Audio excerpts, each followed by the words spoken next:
This tutorial will cover using the standalone 0x beat slicer to create and adjust groove files that you use in the Fruity Slicer generator. To open an audio file in Beat Slicer, right-click on it in the FL Studio browser and select 0x Beat Slicer, or if you already have it open in a Fruity Slicer channel, click on the Slice Up Sample button and select Open Beat Slicer. Alternatively, you can of course just open the file directly within Beat Slicer. Beat Slicer will then analyze the file and create a beat slicing grid of the file based on transient events. When you open the file in Beat Slicer, it will take a guess at the length of the loop and its tempo. Sometimes this is not correct, so you'll need to tell Beat Slicer the correct length. To do this, go to the Tools menu and select Set Number of Bars. In this case, there are 4 bars in the groove. The Grid Settings toolbar at this point hasn't updated with the new settings. To ensure that any tempo-based slicing operations that you do are rendered correctly, both the correct tempo and the correct number of bars will need to be inserted into the toolbar and the OK button pressed. The timeline updates to show the correct settings. Note that this will only occur if you have already gone and changed the number of bars in the Tools menu. Each slice point in the grid is called a marker. The main reason you will use Beat Slicer is to fine-tune the placement of these markers to ensure accurate slicing of the audio. To get a sense visually of where Beat Slicer has placed the slice markers, preview the audio by hitting the spacebar on your computer keyboard. In this case, the slicing wasn't so accurate, so to improve it you might change the sensitivity level on the Grid Settings toolbar. Press OK to reanalyze the audio. If your audio is in constant rhythmic lengths, as it is here, rather than setting the quantized drop-down to events, set it to whatever rhythmic period that is appropriate for the audio being sliced and press OK.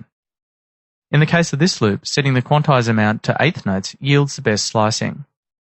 One problem that can occur when using discrete lengths to slice the audio is that some slices will be placed on non-zero crossings, introducing clicks into the samples.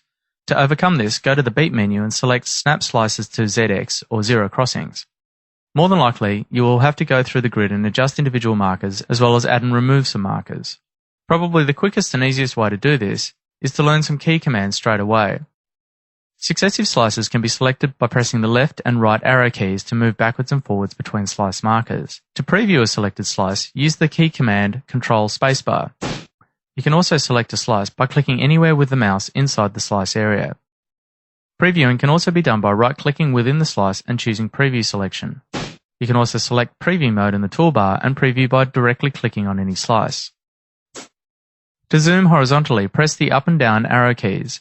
Zoom vertically by pressing the page up and down keys. Zooming can also be done with the Zoom tool, as well as right-clicking and selecting from the Zoom menu. The placement of the slice marker can be altered by clicking and dragging the marker point with the mouse, or by using the key command Alt left and right arrow key.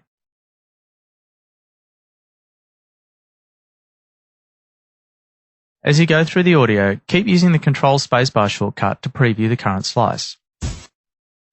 At times you may want to create new slice markers. To do this, select the slice where you want to place a new marker, and then press the plus key on your computer's numeric keypad. A new slice is placed exactly in the middle between the current slice and the next one. If you want to be a bit more accurate with the placement of the marker, place the mouse at the point you want to introduce a new slice, then right-click and under Slice Marker choose Add Slice Marker at mouse position. To remove a slice, press the minus key on the computer's numeric keypad, or select a slice and press the Delete key. Both operations can also be achieved by right-clicking in the slice and under Slice Marker choose Add or Delete Marker. If you want to scroll back and forth through the audio visually, use the Preview pane at the bottom and click and drag the visible area.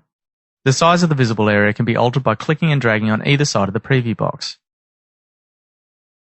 If you want to scroll using key commands, use the key commands Shift, left and right arrow key. Individual slices can be named by right-clicking the selected slice and going to Slice Markers, Rename Slice.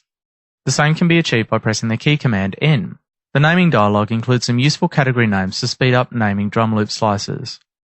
Name slices will appear in the piano roll when the Beat Slicer file is opened in a Fruity Slicer generator within FL Studio. Once you have finished editing the slice points to your satisfaction, you'll need to save the slice settings. Either click on the ZGR button in the toolbar or go to the File menu, Export, Grooves, Groove File. If you want to save the groove file and the audio file to a new location, go to Export, Slices and Groove, Fruity Loops. Note that if you open the groove file from a Fruity Slicer channel, it won't automatically update from the new file after editing the slices. You'll need to reload it to take advantage of the new edits.